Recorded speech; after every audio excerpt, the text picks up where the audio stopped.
STEM is a broad term that most people don't have any idea what it means. It stands for science, technology, engineering, and math.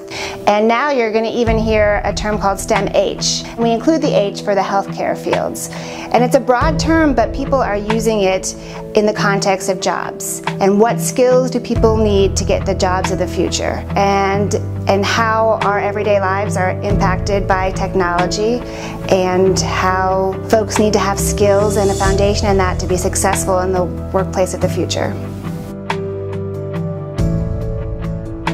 Everything from the cars you drive, from the iPad you're playing with, Angry Birds that kids play every day, every type of technology that kids are exposed to, right down to the spaceflight program and what we learn in space and deep space and the station and everything that we're taking away from that learning in science, all comes back and benefits us as humans. It improves our lives. And once you begin to learn and see what's around you and get exposed to careers, there's just so many things that you can do with a basic education in science, technology, engineering, and math. There's always a need for those skill sets. Give yourself a foundation. Give yourself a foundation that you can build from and have options from. STEM skills are important to an individual because they position that individual for a great job.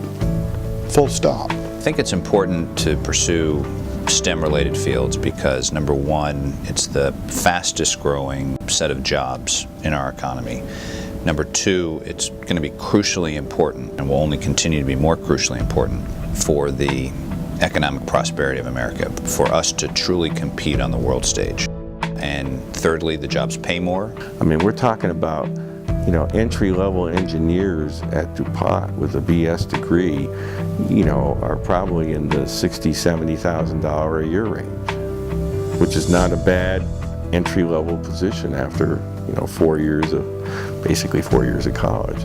I think the challenge that maybe isn't as recognized as it should be by folks in Virginia and across the country is that jobs are going unfilled because they don't have enough trained employees. They don't have that pipeline of trained workers in the STEM fields. It's not unusual for us to go 9 months posting and trying to fill a job. In the industry sectors that are growing right now and will continue to grow very quickly in the future, they are going unfilled because we don't have enough STEM-educated workers to fill those jobs. And that's a crucial problem for us if we look to pull out of this recession and grow the way America needs to grow in terms of its economy. I think this is the second time since World War II that we've had something of an awakening in this country about this general area of academic endeavor. The first in the late 50s, when the Russians launched a satellite before the United States could do so, there was a great awakening about our need to improve our science education. I think the same thing has happened today. We were accustomed to leading the world with our higher education, and now we've discovered that we're not only not number one anymore, but we're relatively well down the list behind a number of other countries. Studies would show us that we are potentially losing our edge in the fields of science and technology as far as being the most innovative country and bringing new ideas and new products to market. You know, if you look at a company like Apple, Apple is actually indirectly employing far more people in China than it's directly employing in the US, even though it is a company that was founded here and continues to be headquartered here. I think that's a very disturbing trend. If you don't make stuff, where's your economy? I mean, you can't be at the whim of buying everything from somebody else, right? It's the oil thing played to the nth degree.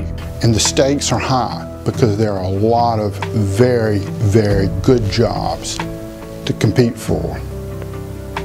But our success in competing for those jobs, in my view, hinge on our readiness to perform them.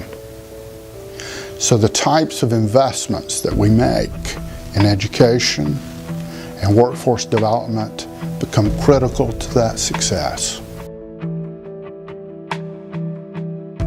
Community colleges play probably one of the most important roles in STEM education because community college represents that crux between what companies need in terms of trained employees and those looking for the educational opportunities, and they're really at the front lines in so many ways in terms of STEM education. John Tyler Community College and the broader community college system is a key partner in our success because we cannot compete globally if we don't have engaged, skilled people.